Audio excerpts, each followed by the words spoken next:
आजको यो हाम्रो टपिकको नाम छ इन्ट्रोडक्सन टु स्टक मार्केट र हाम्रो च्याप्टर 1 को नाम छ द निड फर इन्भेस्टमेन्ट, जसलाई हामीले नेपालीमा अनुवाद गर्यौं भने लगानी गर्नुको आवश्यकता भनेर बुझिन्छ।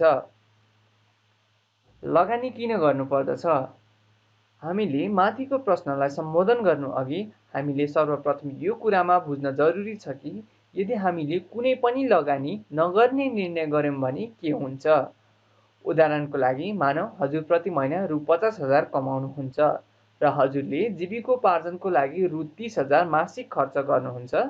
हजुरको यो खर्च आवास, खाद्यान्न, यातायात, किनमेल, औषधि इत्यादिमा गर्नुहुन्छ र त्यसमध्ये रु 20,000 तपाईँ मासिक बचाउनुहुन्छ या जम्मा गर्नुहुन्छ।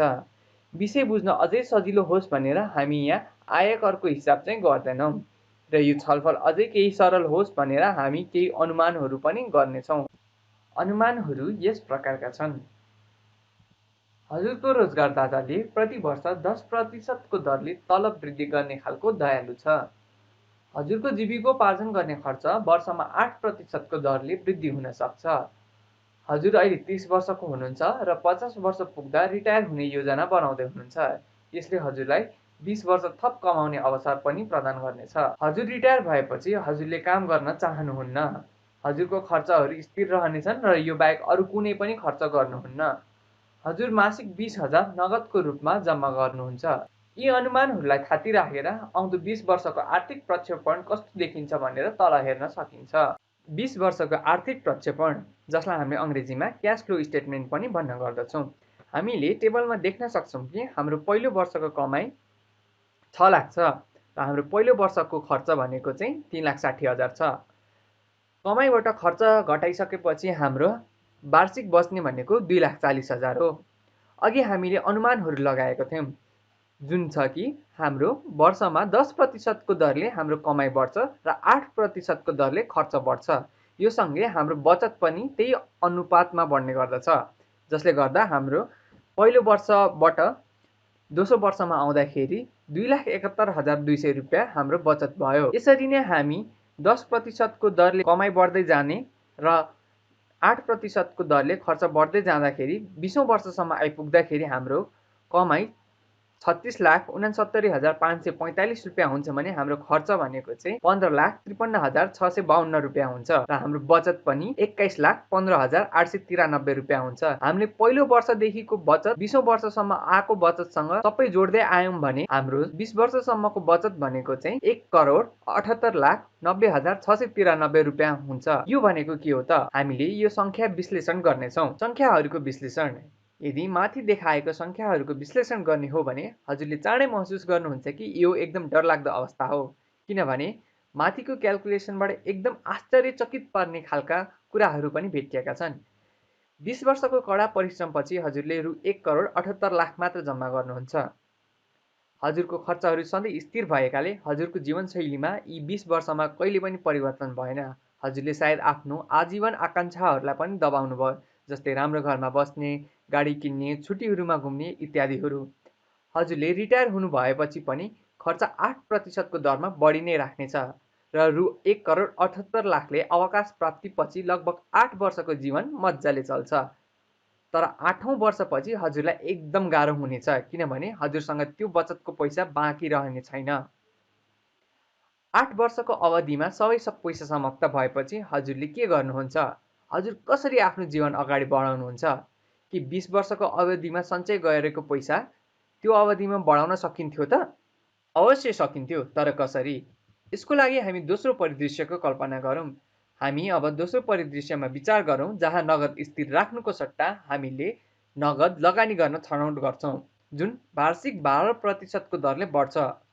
उदाहरणको लागि पहिलो वर्षमा हजुरले वार्षिक बचतको रकम रु 2,40,000 राख्नुभयो, जुन 20 वर्षको लागि प्रति वर्ष 12% को दरमा लगानी गर्नुहुन्छ भने 20औं वर्षको अन्त्यमा बढेर 20,76,063 रुपियाँ हुन्छ। पहिलो वर्षमा बचत गरेको 2,40,000 यदि हामीले वर्षको 12% को दरमा लगानी गर्यौं भने कसरी 20,67,063 रुपियाँ हुन्छ त? यसको लागि हामी एउटा टेबल हेर्छौँ। यो टेबलमा हामी हेर्न सक्छौँ वर्षको सुरुवातमा हामीसँग 0 बराबरको पैसा छ, तर हामी बचत गर्दै जाँदाखेरि वर्षको अन्तिममा हामीसँग 2,40,000 रुपियाँ जम्मा हुन्छ। यो 2,40,000 रुपियाँ हामी दोस्रो वर्षको सुरुवातमा यदि 12% दरमा लगानी गऱ्यौँ भने हामीसँग वर्षको अन्तिममा 28,800 रुपियाँ ब्याज हुन्छ। साउँ र ब्याज दुइटै जोडिकन हामीसँग वर्षको अन्तिममा 2,68,800 रुपियाँ हुन्छ। हामीले यो अमाउन्टलाई फेरि तेस्रो वर्षमा पनि लगानी गर्छौँ। यसरी नै लगानी गर्दै गर्दै हामी 20औँ वर्षसम्म आइपुग्दा 20औँ वर्षको सुरुवातमा हामीसँग 18,45,592 रुपियाँ हुन्छ भने हाम्रो ब्याज भनेको चाहिँ वर्षको 2,21,471 रुपियाँ हुन्छ। यो साउँ र ब्याज दुइटै जोडिकन हामीसँग चाहिँ अन्तिममा 20,67,063 रुपियाँ हुन्छ। यसरी हामीले साउँ र ब्याज जोड्दै गरेर 12%मा लगानी गर्दै गयौँ भने हाम्रो 20 वर्षको अन्तिममा 2,40,000बाट सुरु भएको पैसा 20,67,063 रुपियाँ हुन्छ। यसलाई हामीले फर्मुलामा पनि हेर्न सक्छौँ। यहाँ ए भनेको चाहिँ अन्तिम वर्षको पैसा जुन भनेको 20,67,063 रुपियाँ हो। पी भनेको चाहिँ सुरुवाती अमाउन्ट जुन भनेको 2,40,000 रुपियाँ र रेट भनेको चाहिँ हामीले 12% राख्छौँ यहाँ जुन चाहिँ हाम्रो ब्याजको पैसा। एन भनेको चाहिँ वर्षमा यो कतिपल्ट हामीलाई ब्याज दिन्छ। यो केसमा चाहिँ हाम्रो वर्षमा एकचोटि मात्र ब्याज दिन्छ, त्यसैले हाम्रो यहाँ एन भनेको चाहिँ 1 हुन्छ। टी भनेको चाहिँ हामीले जम्मा जम्मी लगानी गरेको वर्षहरू। हामीले यहाँ लगानी गरेको वर्ष 19 लेखेको छौँ, तर हामीले 20औँ वर्षसम्मको कुरा गरेको थियौँ। तर कसरी यहाँ 19 भयो त? यसको लागि हामीले एकचोटि टेबलमै हेर्नुपर्छ। सुरुवातको वर्षमा हामीसँग सुरुमा पैसा 0 बराबरै थियो, तर हामीले महिनै पछि जम्मा गरेपछि मात्र वर्षको अन्तिममा हामीसँग 2,40,000 रुपियाँ भयो। यो 2,40,000 हामी दोस्रो वर्षको सुरुवातमा मात्र लगानी गर्न थाल्छौँ, जसको कारणले गर्दाखेरि हाम्रो लगानी गरेको वर्ष चाहिँ दोस्रो वर्षबाट सुरु हुन्छ। यदि हामीले दोस्रो वर्षबाट 20औँ वर्षसम्म गर्दै जाने हो भने 19 हुन्छ। त्यसैले हामीले 19 वर्ष यहाँ टीको सट्टा लेखेको हौँ। 19 हामीले छोटो तरिकाबाट पनि निकाल्न सक्छौँ। यो भनेको चाहिँ 20 वर्षबाट यो सुरुवातको 1 वर्ष घटायौँ भने चाहिँ 19 वर्ष हुन्छ। यसरी नै हामीले यो 19 वर्षको रुल बुझ्न सक्छौँ। अब लागौँ अर्को टेबलतर्फ। यो टेबल सुरुवाती बचत टेबल जस्तै हो, फरक यति मात्रै छ कि यहाँ हामी 12%मा लगानी गर्छौँ। हाम्रो सुरुको वर्षको कमाइ भनेको 6 लाख, सुरुको वर्षको खर्च भनेको 3,60,000, हाम्रो सुरुको वर्षको बचत भनेको 2,40,000। यो 20 वर्षसम्म 12%मा लगानी गर्दाखेरि 20,67,063 रुपियाँ हुन्छ। यो कसरी हुन्छ भनेर अघि हामीले टेबलमा पनि हेऱ्यौँ, फर्मुलामा हालेर पनि हेऱ्यौँ। त्यस्तै हाम्रो केही अनुमानहरू पनि यसमा जोड्छौँ। त्यो हो, प्रति वर्ष हाम्रो 10%को दरले तलब बढ्छ, जसको कारणले 6 लाखबाट 6,60,000 हुन्छ र यो सँगै हाम्रो 8%को दरले खर्च पनि बढ्छ। त्यसैले 3,60,000बाट दोस्रो वर्षसम्म आइपुग्दा 3,88,800 रुपियाँ हुन्छ र हाम्रो बचत भनेको 2,71,200 रुपियाँ हुन्छ र 19 वर्षको अन्तिममा यसको कमाइ चाहिँ 12%को दरले लगानी गर्दाखेरि 20,85,519 हुन्छ।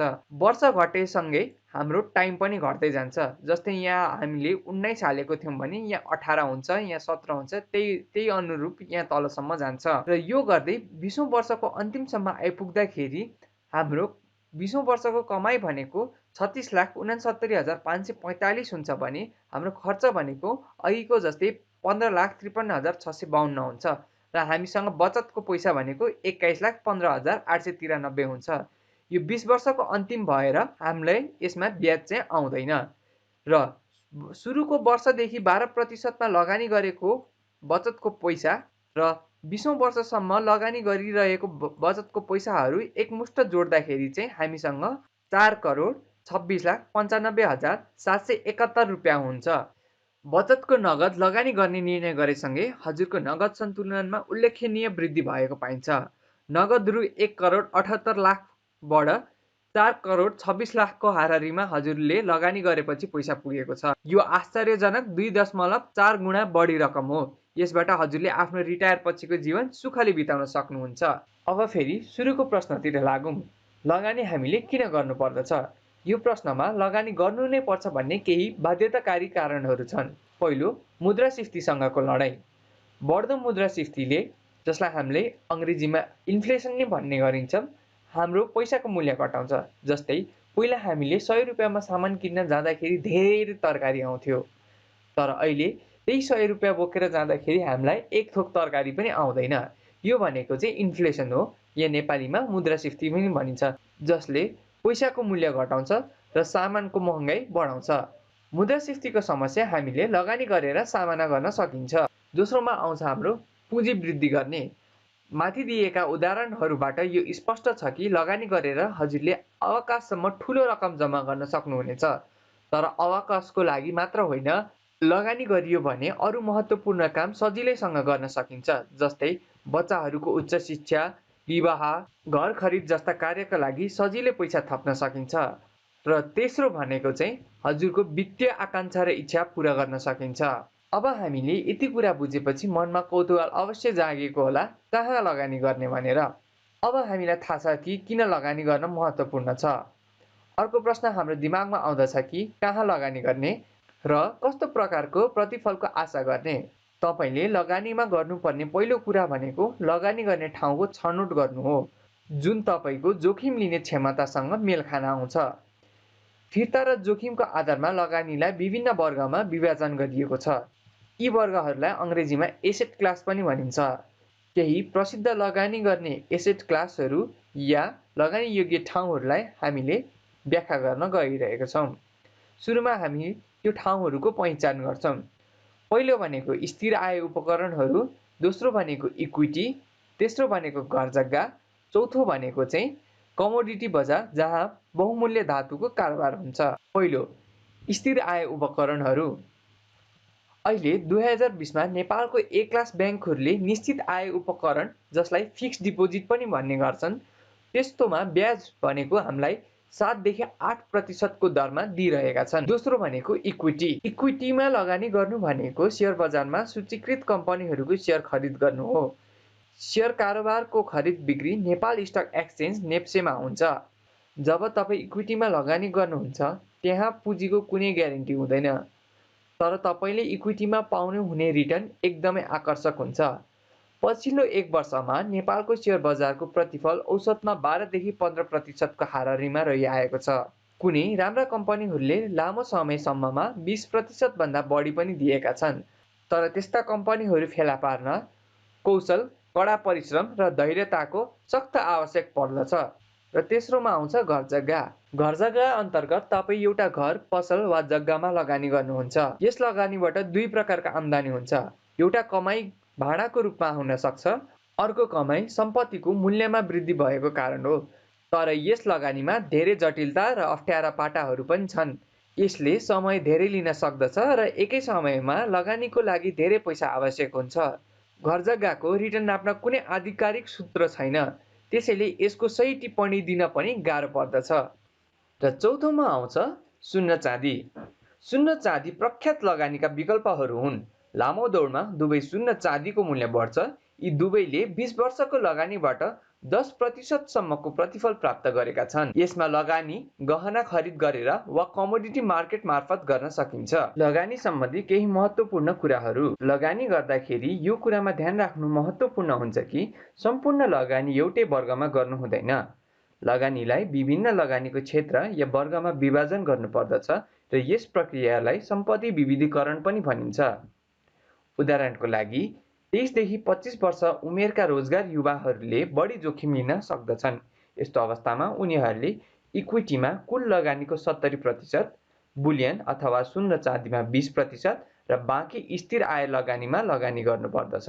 त्यस्तै अवकाश भएका लगानीकर्ताहरूको कुल लगानीको 80% स्थिर आय उपकरणहरूमा हुनुपर्दछ भने 10% इक्विटीमा र 10% चाहिँ बुलियनमा। यो अनुपातले कुन वर्गमा कति प्रतिशत लगानी गर्नु पर्दछ भनेर जनाउँदछ र यो अनुपात लगानीकर्ताहरूको जोखिम लिने क्षमतामा पनि निर्भर गर्दछ। लगानी सुरु गर्नु अघि कस्ता कुरामा हामीले ध्यान राख्नु पर्दछ या कुन कुरा हामीले जान्नु पर्दछ? जोखिम र फिर्ता एकअर्कासँग जोडिएका हुन्छन्। यदि त्यहाँ उच्च जोखिम छ भने त्यहाँ उच्च फिर्ताको सम्भावना हुन्छ। यदि त्यहाँ कम जोखिम छ भने त्यहाँ फिर्ता पनि कम हुन्छ।